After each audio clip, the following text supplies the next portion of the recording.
2026 পশ্চিমবঙ্গ নির্বাচন তো প্রায় চলেই এলো, কিন্তু এবারের আসল খেলাটা কোথায় জানেন?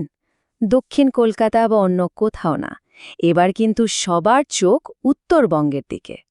আসুন আজ গভীরে গিয়ে দেখি কেন এই অঞ্চলটাই হতে চলেছে এবারের নির্বাচনের আসল নির্ধারক। পশ্চিমবঙ্গের 294টা সিট, আর এই বিরাট লড়াইয়ের পর সবার মনে একটাই প্রশ্ন, শেষ পর্যন্ত ক্ষমতাটা কার হাতে যাবে? আর মজার ব্যাপার হলো, অনেক রাজনৈতিক পণ্ডিত বলছেন এর উত্তরটা কিন্তু দক্ষিণবঙ্গে নেই, লুকিয়ে আছে অন্য কোথাও। হ্যাঁ, ঠিকই ধরেছেন। সেই উত্তরটা লুকিয়ে আছে উত্তরবঙ্গের ওই পাহাড় আর সমতলের আসনগুলোর মধ্যে।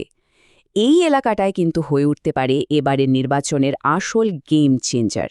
এখান থেকেই ঠিক হয়ে যাবে নবান্নের মসনদে কারা বসবে। তাহলে চলুন আজকের এই আলোচনায় আমরা ঠিক কি দেখব। প্রথমে, কেন উত্তরবঙ্গকে ক্ষমতার চাবিকাঠি বলা হচ্ছে। তারপর দেখব এখানকার 54টা আসনের পুরো ব্যাপারটা, 2021-এ কী হয়েছিল আর 2026-এ ছবিটা কেমন হতে পারে। আর শেষে কোন কোন ইস্যুগুলো এখানকার ভোটে সবচেয়ে বেশি প্রভাব ফেলবে, আর কেন এটাই হয়ে উঠছে সবথেকে বড় যুদ্ধক্ষেত্র। বেশ, তাহলে আসুন আমাদের প্রথম প্রশ্নটা দিয়ে শুরু করা যাক। হঠাৎ করে উত্তরবঙ্গ কেন এত গুরুত্বপূর্ণ হয়ে উঠল? কেন একে বাংলার ক্ষমতার চাবিকাঠি বলা হচ্ছে? এর উত্তরটা কিন্তু শুধু সিট নাম্বারে নেই, এর পেছনে আছে এখানকার জটিল রাজনৈতিক সমীকরণ। আর ওই পলিটিক্যাল ইকুয়েশনটা যদি বুঝতে হয়, তাহলে সবার আগে আমাদের নাম্বারগুলো জানতে হবে, তাই না? উত্তরবঙ্গে ঠিক কতগুলো আসন আছে যেটা এই লড়াইকে এতটা ভাইটাল করে তুলেছে? এই নাম্বারটা একদম মাথায় গেঁথে নিন, 54। হ্যাঁ, উত্তরবঙ্গে মোট বিধানসভা আসন হল 54টা, রাজ্যে টোটাল সিটের প্রায় 18%।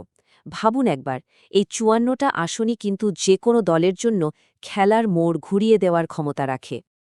আর এই 54টা সিট ছড়িয়ে আছে মোট 8টা জেলায়, মানে দার্জিলিং থেকে শুরু করে মালদা, ওদিকে জলপাইগুড়ি থেকে কালিম্পং পর্যন্ত। আর সবচেয়ে ইন্টারেস্টিং ব্যাপার হলো, এই প্রত্যেকটা জেলার কিন্তু নিজস্ব একটা পলিটিক্যাল চরিত্র আছে, নিজেদের দাবি দাবা আছে, আর এটাই এই লড়াইটাকে আরও অনেক বেশি কমপ্লিকেটেড আর আকর্ষণীয় করে তুলেছে। আচ্ছা, 2026-এ কী হতে পারে সেটা বোঝার জন্য আমাদের কিন্তু একটু অতীতে ফিরে তাকাতে হবে।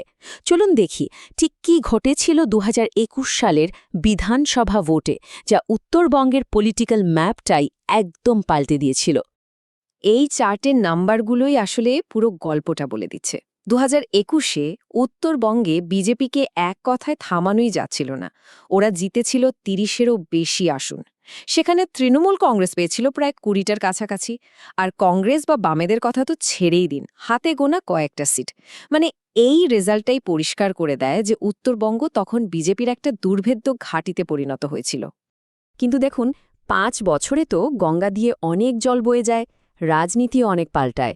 তাহলে 2026-এ উত্তরবঙ্গের ছবিটা কেমন হতে পারে?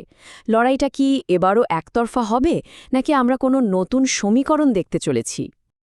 এখনকার যা পরিস্থিতি, তাতে মনে হচ্ছে 2026-এর লড়াইটা কিন্তু শেয়ানে শেয়ানে হবে। দেখুন, বিজেপি এখনও বেশ শক্তিশালী, বিশেষ করে কোচবিহার, আলিপুরদুয়ার আর জলপাইগুড়ির মতো জেলাগুলোতে ওদের প্রভাব এখনও আছে। কিন্তু অন্যদিকে তৃণমূল কংগ্রেসও কিন্তু বসে নেই।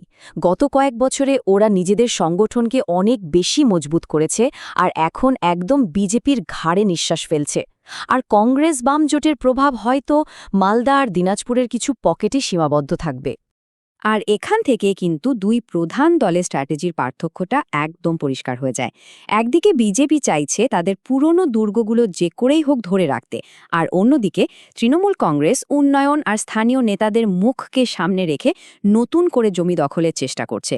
এই দুই রকম কৌশলে টক্করেই কিন্তু শেষ পর্যন্ত ফলাফলটা ঠিক হবে।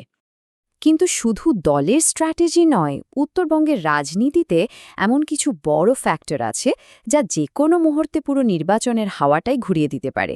চলুন একবার দেখে নিই সেই ফ্যাক্টরগুলো আসলে কি কি। প্রথমেই আসছে দার্জিলিং পাহাড়ের গোর্খাল্যান্ড ইস্যু। এটা একটা বহু পুরনো দাবি, আর এখানকার রাজনীতিতে এর প্রভাব অনেক। দ্বিতীয়ত, চা বাগান শ্রমিকদের সমস্যা, মানে তাদের মিনিমাম ওয়েজ, জমির অধিকার, এই সব জ্বলন্ত ইস্যুগুলো। তৃতীয়ত, যেহেতু এটা একটা বর্ডার এলাকা, তাই অনুপ্রবেশের মতো একটা সেন্সিটিভ বিষয়েও এখানে কাজ করে। আর এই সব কিছুর উপরে তো রয়েছে উন্নয়ন, চাকরি আর ওই কেন্দ্র রাজ্য সংঘাতের চিরাচরিত রাজনীতি। এই ইস্যুগুলোই কিন্তু ঠিক করে দেবে ভোটের হাওয়া কোন দিকে বইবে। তাহলে এইসবই কোয়েশ্চেন, স্ট্র্যাটেজি আর লোকাল ইস্যুগুলোকে যদি আমরা এক জায়গায় করি, তাহলে ফাইনাল ছবিটা ঠিক কেমন দাঁড়াচ্ছে? উত্তরবঙ্গকে নিয়ে শেষ কথাটা কি? এই একটা কথাই হয়তো পুরো পরিস্থিতিটাকে সবচেয়ে ভালোভাবে বলে দেয়। উত্তরবঙ্গই হল 2026 নির্বাচনের সবচেয়ে বড় যুদ্ধক্ষেত্র। সব মিলিয়ে যদি বলি, বিজেপি হয়তো লড়াইটা একটু এগিয়ে থেকে শুরু করছে, কিন্তু তৃণমূল কংগ্রেসও কিন্তু একজন খুবই শক্তিশালী প্রতিপক্ষ হিসেবে উঠে এসেছে। তাই শেষ হাসিটা কে হাসবে, তার ফাইনাল ডিসিশনটা কিন্তু নেবেন উত্তরবঙ্গের সাধারণ মানুষ, ওখানকার ভোটাররাই। তাই প্রশ্নটা কিন্তু থেকেই যাচ্ছে, এই যে একটা টানটান লড়াই হতে চলেছে, এর শেষ ফলাফলটা কি হবে? উত্তরবঙ্গের রায় শেষ পর্যন্ত কোন দিকে যাবে? বাংলার ভবিষ্যৎ কোন পথে চলবে? সেটা তো সময়ই বলে দেবে।